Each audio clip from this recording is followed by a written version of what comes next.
Margaret, can you tell us your full name? Margaret Jean Smith.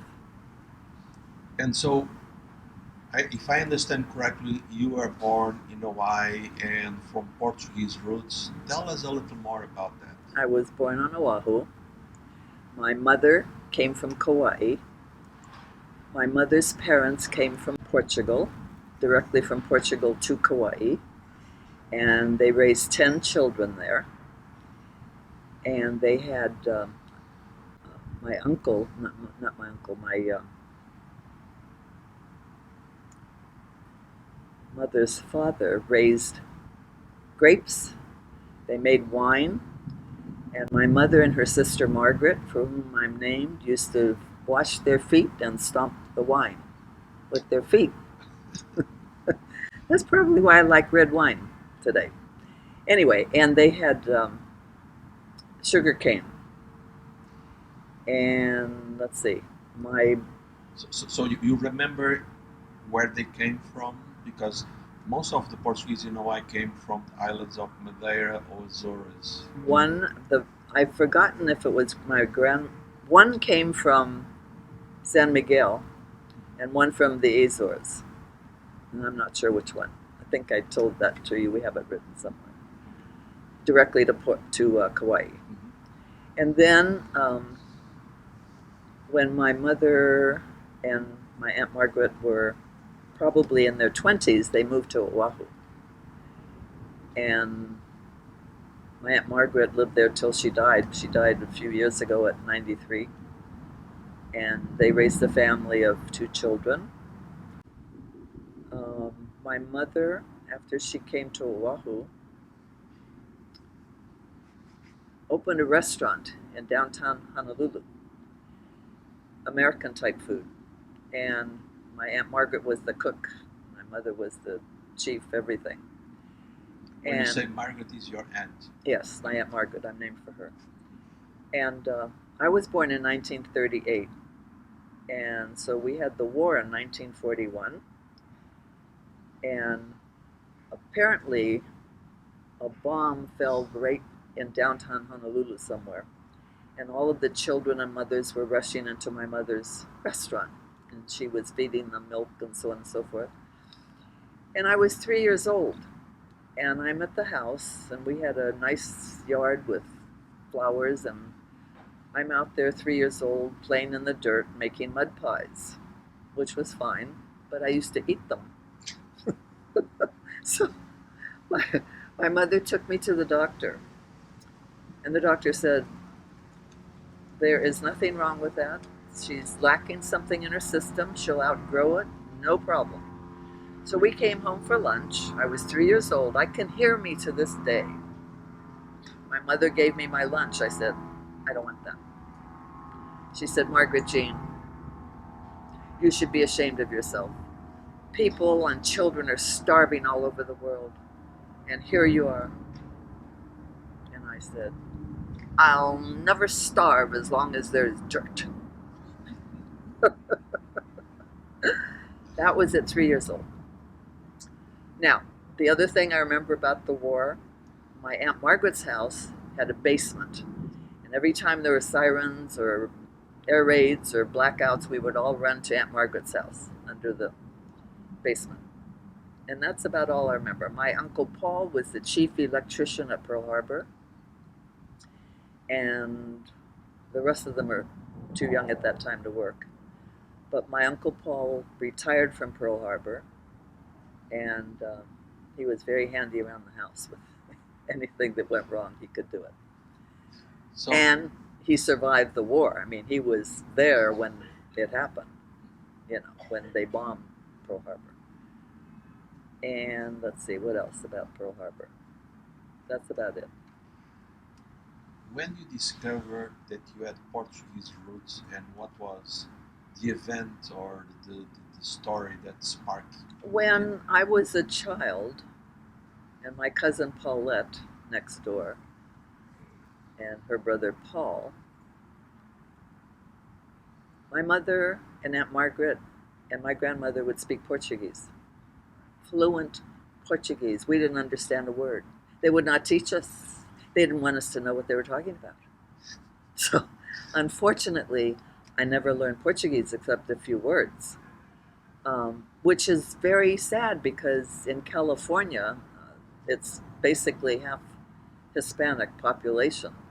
And my mother, when she came to California, was the head housekeeper at the hotel, which is now gone, replaced by something else. And she had an entire Hispanic staff, and she could speak fluent Spanish to them because of the Portuguese. And they loved her because she was very nice and fair and cute and funny. My mother was funnier than I'll ever be. She was very funny and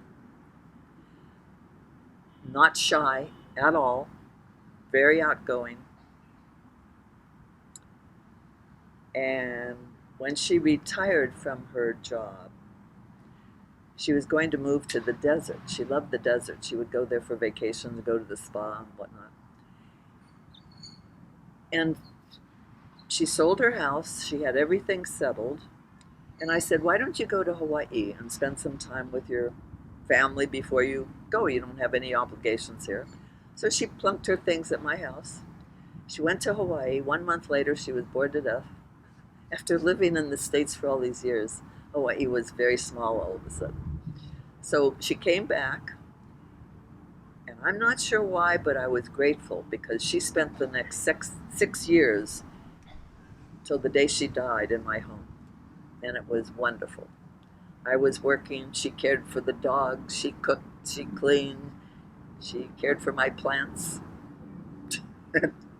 more than I'll ever know. And it was wonderful. We had a great rapport. She was like my very best friend. So did she, when she was here and in Hawaii, do you recall any Portuguese cooking that she was doing? Her cooking was more a combination of Hawaiian, Japanese, Chinese, Portuguese. All I remember are malasadas and cabbage soup, great cabbage soup, and bean soups. They did vinha doils, I think it was called. Yep, That's like pork and vinegar that I remember. I didn't like it. I love vinegar. And I forgot to tell you, I detest seafood. I'm born and raised in Hawaii. I can't swim. I detest seafood, but I'm a great hula dancer. What I do remember, for some reason, I was there from a baby till 10 years old. I went to Sacred Hearts Academy, girls all Catholic school. And in my community in Paua Valley, I was surrounded by all kinds of children, Portuguese, Japanese, Chinese, you name it, all of whom spoke pidgin English. Do you know what that is? It's atrocious English. Do not ask how I escaped it. If I spoke it there, I never spoke it again when I became a haole. We moved from Hawaii, I was 10 years old, to Pennsylvania. I loved it. I had never seen snow in my life. We were on a train from here to Pennsylvania, and it stopped in Chicago. And people were coming in with this white stuff all over their coats. And somebody made me a snowball, and I put it in the bathroom. And I cried because it melted. I had no idea. But I love Pennsylvania. We were only there, I was there from 10 years old to 17 when we moved to California. And I've been in California ever since. And every now and then people will say, you have a bit of an accent. And I would say, really, what is it? They'd say, I don't know, it's very Eastern. And one person one day said, it's very Bryn Mawr. I didn't know what that meant. I looked it up. Some fancy girls' school in Boston somewhere, whatever. But here's the problem. I've been living in the States since I was 10. So I'm considered a haole. And before my aunts and uncles all passed away, I would go back for vacation every year. And I talked like this. And they don't talk like this. To this day, they have pidgin English. And the children, even though they go to Catholic school, they still speak pidgin English. So when I would come there, my cousins would hide the children for a couple of reasons. The children spoke pidgin English, but worse than that, their parents did. So it didn't matter that they're hiding the children, but they felt like I was very stilted and trying to be of a different air, class, or whatnot. Now, after 1 week there, I sounded like them. Now, it's not just pidgin English, because it's also the melodic. It's like, hey, you like go theater? Not just, hey, you like go theater. Hey, brother, you like go theater? As opposed to, would you like to go to the theater? Okay, also, they would put out the spread, a table any seafood lover to die for. I would be eating peanut butter and jelly sandwiches. I don't like any of that stuff. None of it. One day, on one of my visits, when my Uncle Paul must have been 92, still diving at Kahala Beach by himself. He'd go in, we haven't seen him for hours. He'd come home and I'd come by, and here's the washing machine, the old rotator washing machine with soap. I'd say, what are you washing? He said, the squid. He threw them in the washer, got all the stuff out of them, spread them out on the roof of the patio to dry. Then he'd cut them up. They'd put them in stuff, and they'd eat them raw, they'd eat them cooked, they'd eat them dried. So they had squid, lobster, crab. Crab's the worst. Crab for me is the worst of all. I could eat a shrimp cocktail with the sauce, not too bad, if I had to. Crab was the worst. They were ugly looking things, and forget it. But like I say, they would put out this feast. They all enjoyed it. I looked at it. I said, thank you. Mahalo.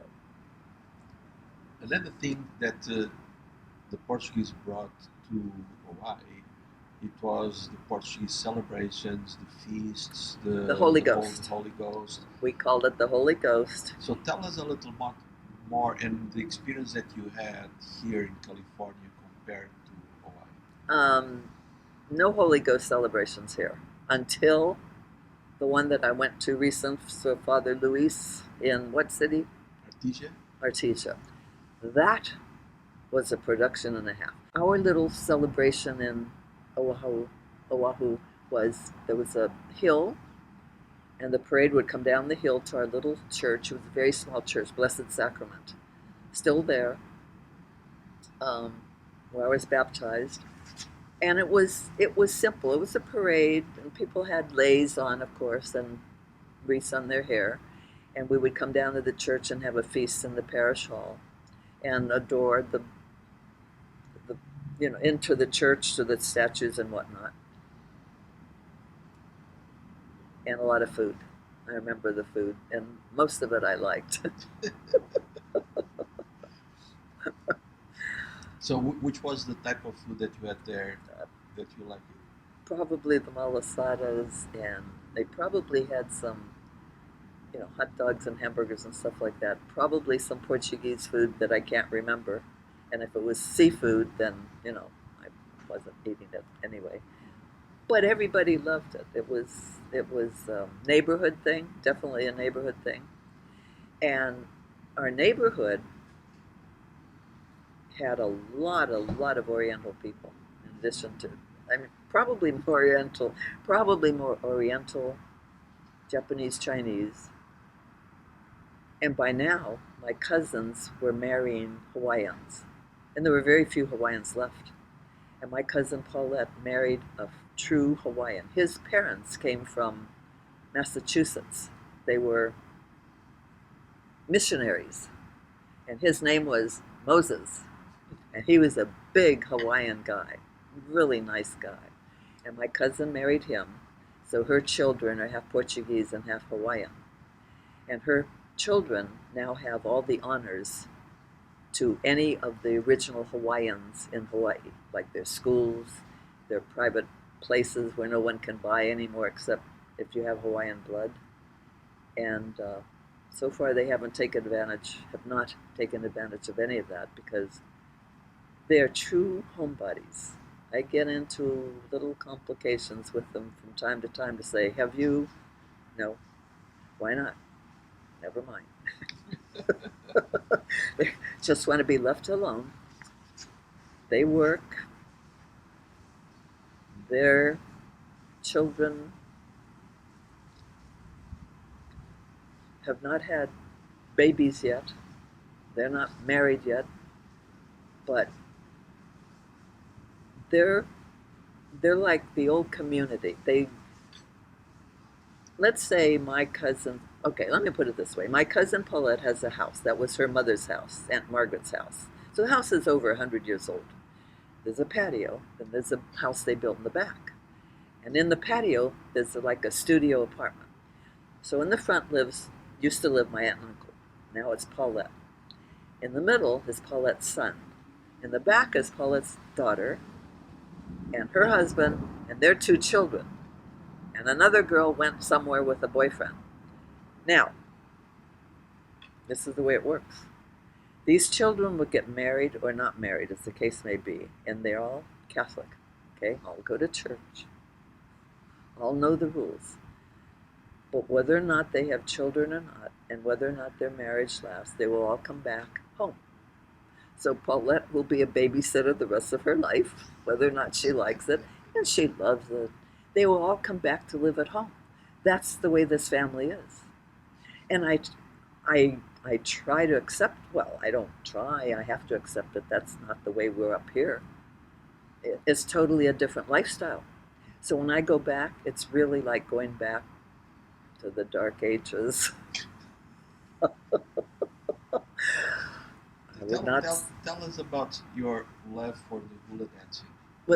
Okay. Well, I learned the hula in the park right down from our street.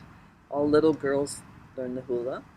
And then I used to dance in the Ala Moana Park with the troupe of dance. We had to make our own grass skirts out of tea leaves.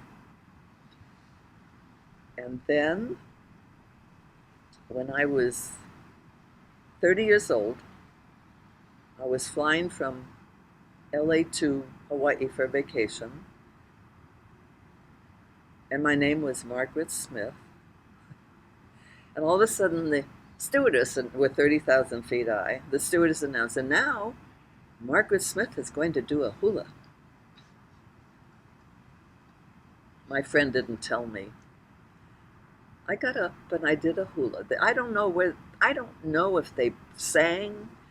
I don't know where the music, but it's lovely hula hands.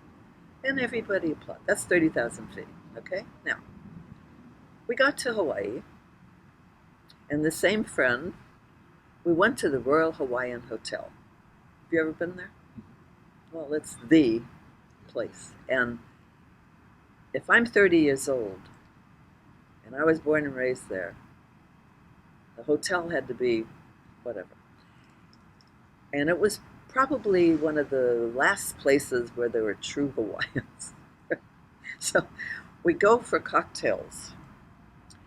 And there's a banquet room in the other half of the room with a whole true Hawaiian something or another, I don't know what, dining. And the next thing I know, the band leader says, and now picture this, they're all Hawaiian. And now, Margaret Smith from Los Angeles is going to do a hula. I wanted to choke him. But I got up. I did the hula. I got a standing ovation. That was probably the best thing that ever happened with my hula career, because you could hear the groans when Margaret Smith from Los Angeles was going to do it. They were groaning like, oh my God. And then to do lovely hula hands, right? Not one of the Hawaiian things. Okay, well, In 1999, I was going to do a surprise hula for my company, who had a sales retreat in Kauai, where my mother was born. So they had a whole intro planned for me that we're on Kauai, where Margaret's mother was born, and she just lived a short way away. And so here to tell us the story, no, to show us, is Margaret, lovely hula hands, Smith. Now, they had one of the halaus. The little girls from the local dance school come on first with their tea leaves. Cute, about 8 of them. And I met the trio that was going to play Lovely Hula Hands. 5 minutes before, I said, "Can you play Lovely Hula Hands?" Yes. They had never seen me. I'd never seen them.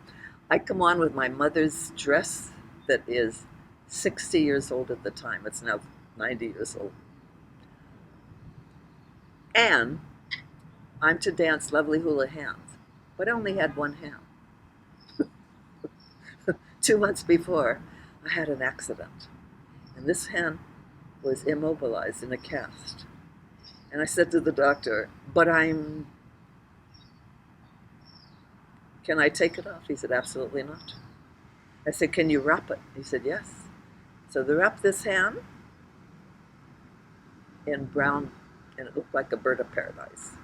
So I did Lovely Hula Hands with one hand. Nobody knew. I have a video. You can't see it. And I did it. And after the dance, oh, and by the way, there was a Hawaiian female singer, a very large Hawaiian, true Hawaiian singer, and a half Hawaiian Oriental singer. That man sang Lovely Hula Hands better than anybody I've ever heard in my life. It was beautiful. And I did it. And I look like I'm 8 feet tall because the little girls are sitting down looking up at me and I'm doing this dance. And they probably have never seen Lovely Hula Hands because they're taught all the Hawaiian stuff, right? And they liked it.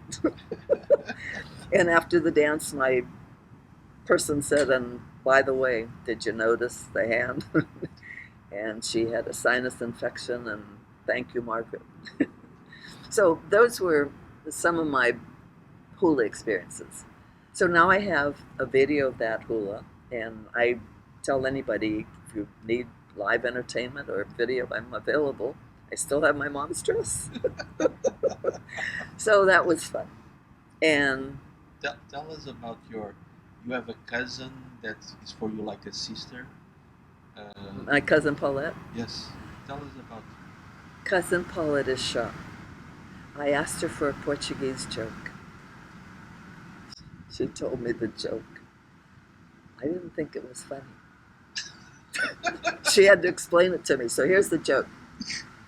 Tony and Manuel are running a business. They're selling papayas in the local whatever.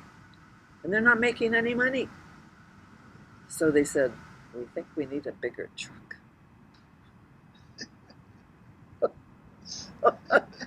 That was the joke. I said, Paulette, that's not very funny. I can't tell that joke. She said, don't you get it? I said, no.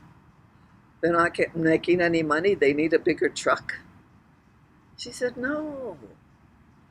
They weren't making any money because they were selling the papayas for the same price that they bought them. But they needed a bigger truck. I said, okay, excuse me. That still isn't very funny. So let me tell you a Hawaiian joke, Paulette. This guy's coming to Hawaii for the first time. He runs off the plane, he can hardly stand it. He runs up to the first native and says, please tell me, is it Hawaii or Hawaii? And the guy says, Hawaii. And the man says, thank you. And the guy says, you're welcome. She laughed. She got it. I think that's funny. That's my only Hawaiian joke. But Paulette is of the old school. She's very faithful. She works in the church. She cleans the church. She brings flowers to the church. She's very committed to the church. And by the way, all the priests since our priests way back when they're all dead are Oriental priests, and they come and they go, they change often. So they don't know much of the Portuguese stuff, but they still have. Um, the church has a Hawaiian choir. They don't have a Portuguese choir. Already enough for a Portuguese choir. They have a Hawaiian choir, but there are a few Portuguese in it, and they sing Hawaiian songs at a Hawaiian mass. And she is strictly a homebody.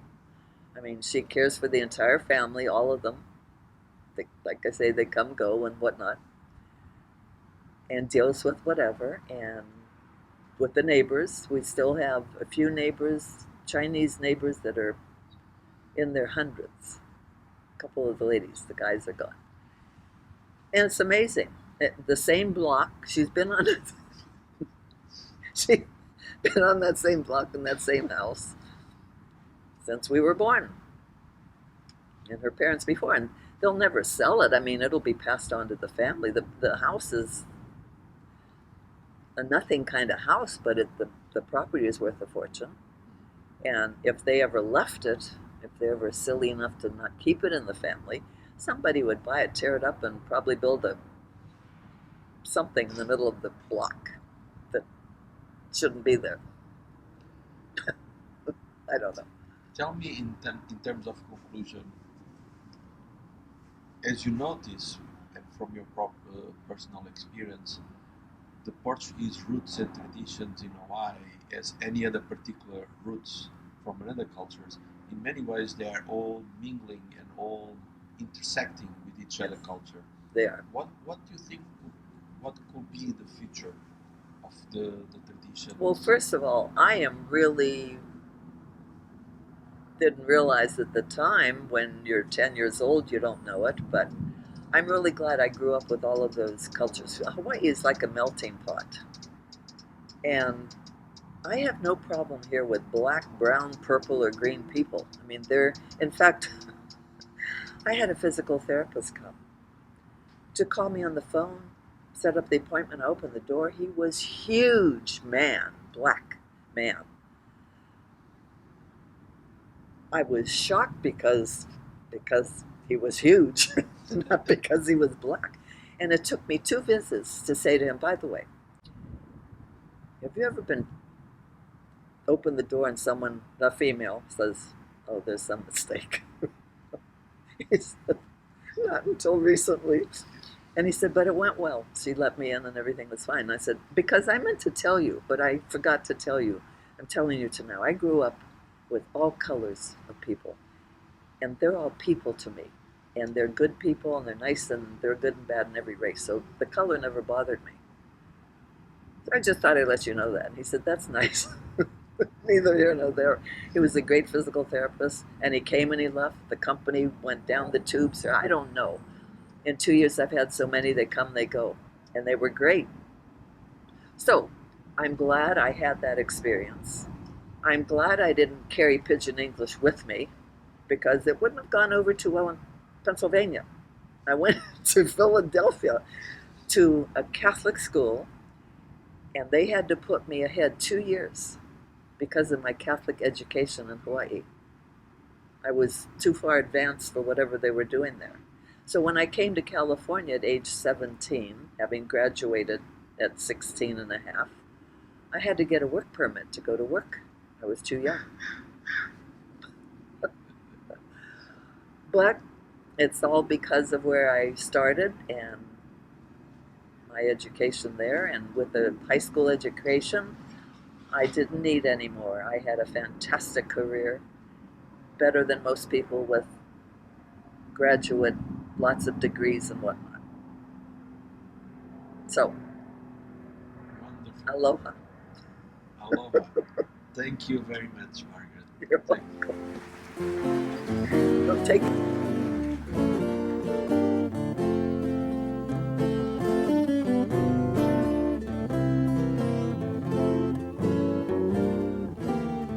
Lovely hula hands, graceful as a bird in motion.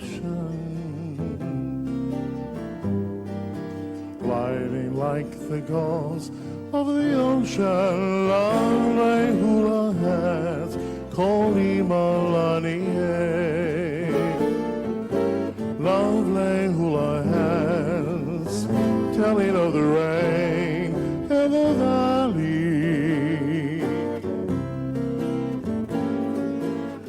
and the swirling winds of the pali. Lovely hula hands, Koli Malani. I can feel your soft caresses of your hula hands, your lovely hula hands. Every little move expresses, so I'll understand all your tender meanings of her hula hands. Fingertips that say aloha. Say to me again, I love you.